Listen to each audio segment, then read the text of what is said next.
Hey, what's going on, everybody? It is Friday, June 3rd, I think.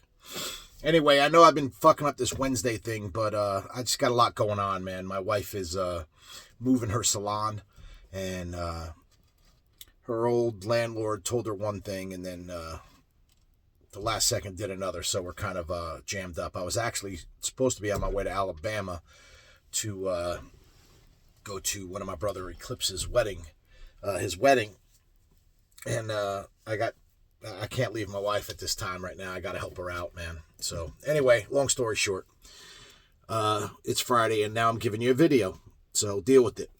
Storytime with Butta. This happened weekend of March 29.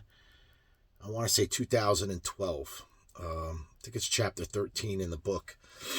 I was National Sergeant at Arms at the time, and our Southeast Kentucky chapter was fresh out of the gate, starting the probation period.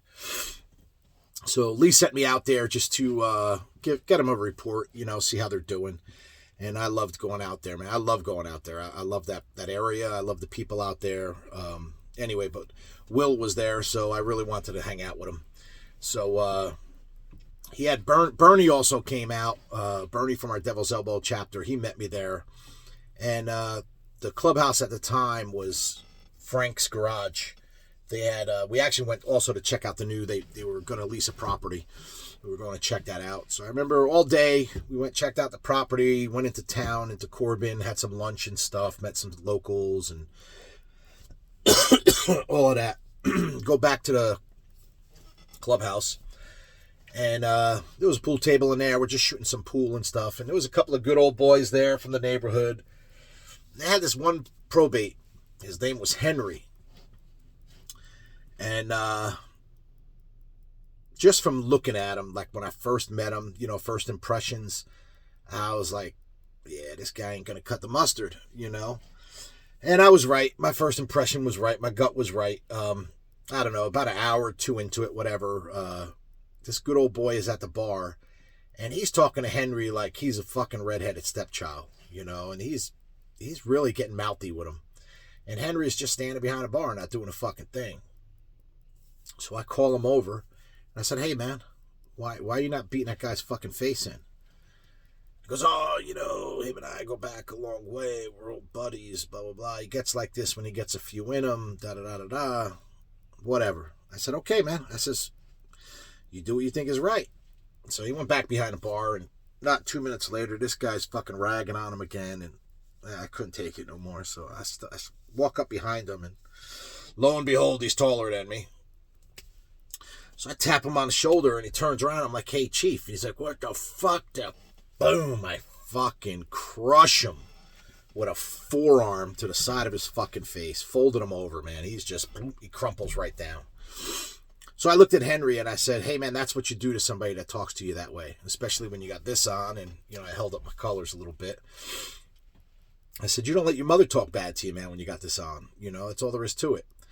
So I says, and the next time I see you, have a non-reaction to something like that, it's going to be you folded up on the fucking floor too,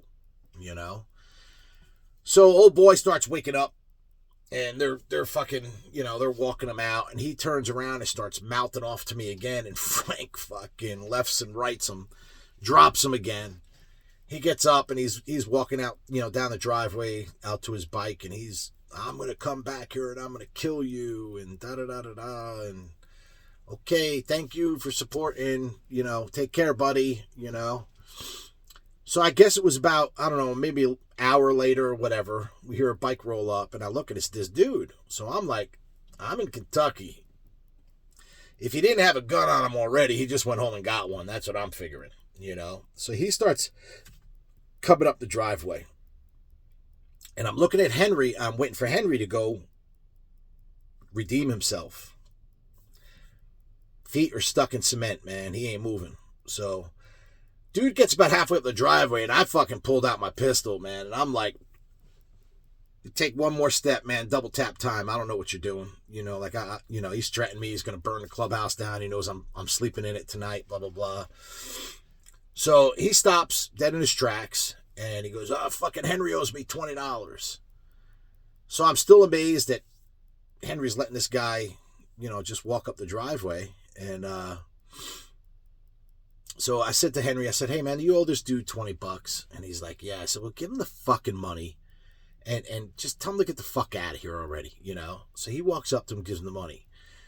Well, old boy starts turning around and walking away, and he starts mouthing off again about how he's going to kill me, he's going to fucking, gut me, he's going to fucking burn me to death, blah, blah, blah. And that was it. I had enough. I said, come on, man, let's get this over with.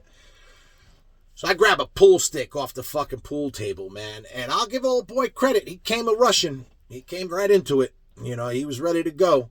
And I cracked that motherfucker upside the side of his head, and fucking he went down again, and this time I wasn't so nice. I fucking stomped him. And I remember pulling both his hands out, and I heel stomped both the fucking palms of his hands. And then I fucking, he was out, mind you, when this was going on. So I looked at the probate. I said, this is one way to stop somebody from fucking doing anything to you for like 4 or 5 days. And I kind of kicked his feet out a little bit, and I punted this motherfucker's balls into Ohio. I mean, I fucking, everything I had with my size 12 fucking Timberland boots into this motherfucker's crotch. I pulled up a motherfucking folding chair and said, let's wait till he wakes up. Well, this motherfucker woke up and started just puking. He was just fucking throwing his guts up. And then he turned over, tried to get up, and he realized his hands were fucking stomped. So, and he fucking, he's just like, still mouthing off, man. I'll give the guy credit, man. He had a set of nuts on him, but he was smart enough to go, back to his fucking bike and get on his bike and fucking take off and everything. And one thing I forgot in here, when I cracked that motherfucker with the pool stick and he was laying there, a school bus had just pulled up. And Frank's little daughter, Lucy, she's a little like 10, 11-year-old, beautiful little girl, little redhead with big blue eyes. And she's like got this look of terror on her face. She's about halfway up the driveway. And I'm beating this man with a pool stick. So I'm like, oh, fuck, man, and I'm looking at her and she's like, sir, that was my pool cue. And I'm like, oh, my God, little girl, I'm so sorry. I'll buy you a new one. I took her to Walmart and bought her a new one. But what was the remainder of that pool stick is hanging up in the Secchi clubhouse. But yeah, Henry didn't make it either. I ended up I think they had top and bottom rockers then, and I took his patches, and then like a week later he just disappeared. So, but anyway, that was it, man. I fucking I just hate stupid people. Like, just, he was a stupid drunk, man. Just a fucking idiot drunk. And he knew he was going to get his ass beat. I guess he just, I don't know if he wanted to say he was the first one in town to get beat up by us or something or whatever. But anyway, that's my story for you. It was a good time. Got to hang out with Will and Bernie and Curtis. Curtis and I are super tight to this day. Jody and I are super tight to this day. And in fact, if you can, man, whatever God you believe in, say a little prayer. My brother Jody's old lady is fighting brain cancer right now. So she actually just got some really good test results back from after a treatment she just did. So if you can, say a little prayer for her, man. Just good people. And I love Southeast Kentucky, man. And see, this is a thing that I love about my club is I would have never in my life met anybody from Southeast Kentucky if I wasn't in this club. Because why the fuck would I ever go there? I'm from Jersey. I'm a fucking city boy from Jersey. And it's just, they're good, hard-working, simple people there. And I don't mean simple in a derogatory way. I mean simple in life, man. They just got it down pat. They don't let nothing fucking bother them, man. They don't let nothing get under their fucking skin. For the most part, most of them. They go to work. They love their country. They love their family. Really good fucking people, man. I really love being there. If it wasn't so motherfucking hot in the summer and sticky and shit, I probably would look to retire there. That's still not out of the question, but I don't know. Sometimes it just gets balls hot there. I remember they had a national one year, and thank God Jody, he's a truck driver. He brought in a a trailer with a reefer on it. And they had that motherfucker going, and they put a fucking picnic table in there for me, and I was in there like all motherfucking weekend, man, because I love me some cold. But that's it, man. Everything's going good with the book. I don't have a copy of it here. I'm at work. I'm in my truck right now waiting for the dumpster to open. So I just know later on I'm not going to have a chance to do this. So that's why I'm doing it now. I'm going to post it up. I'm going to try and get back on track with Wednesdays. Hopefully by next week, we'll see what happens. I'm just trying to help my old lady out right now, move all her shit and get out of one space and into another and all of that good shit. So that's it, man. I guess these boycott things are starting to work. All these companies losing money. I heard Chick-fil-A just joined the woke nation, man. I'm fucking shocked by that. I thought they were this, Jesus Christ, God-fearing, country-loving, not work on fucking Sunday fucking company, and all of a sudden they got a DEI, I forget what the fuck it is, but it's all got to do with making your fucking employees more woke and apologetic for being white and sympathetic to anybody with a fucking mental condition.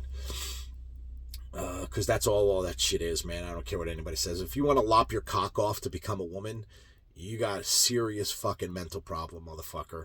It's okay to be gay, man. Can't be too bad. There's a lot of fucking people doing it. So, if you want to go suck a dick, just go suck a dick. Why do you got to go through all this trans bullshit? Anyway, getting off fucking point here. But anyway, again, man, my book is selling. I can't wait to get the next sales report. It just sucks I got to wait these 3 months now. Because the first one I got was only for 2 weeks. I thought it was going to be for about 2.5 months, but it was only for 2 weeks. And that was when the quarter ended. Did well. Reached out to Australia, Germany, UK. They bought a bunch of books. I really appreciate that. I do. I got a lot of books on Australian bikers.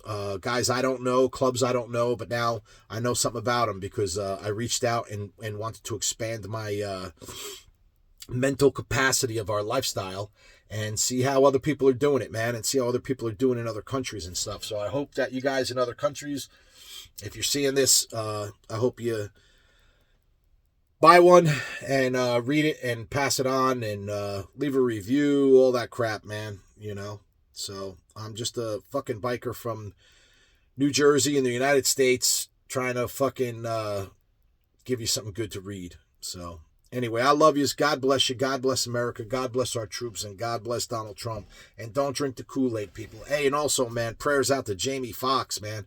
I heard the motherfucker is blind and all kinds of fucked up in the hospital now from, and they actually said it, that it was fucking reactions to the COVID vaccinations, man. I hope you guys I hope nobody got jabbed, man. I give my company credit, man. Our executive director and our union fought for us really fucking hard not to get jabbed and not to lose our jobs. And we got through it. So hopefully you did too. Anyway, again, I love yous, man. God bless you. Have a good day.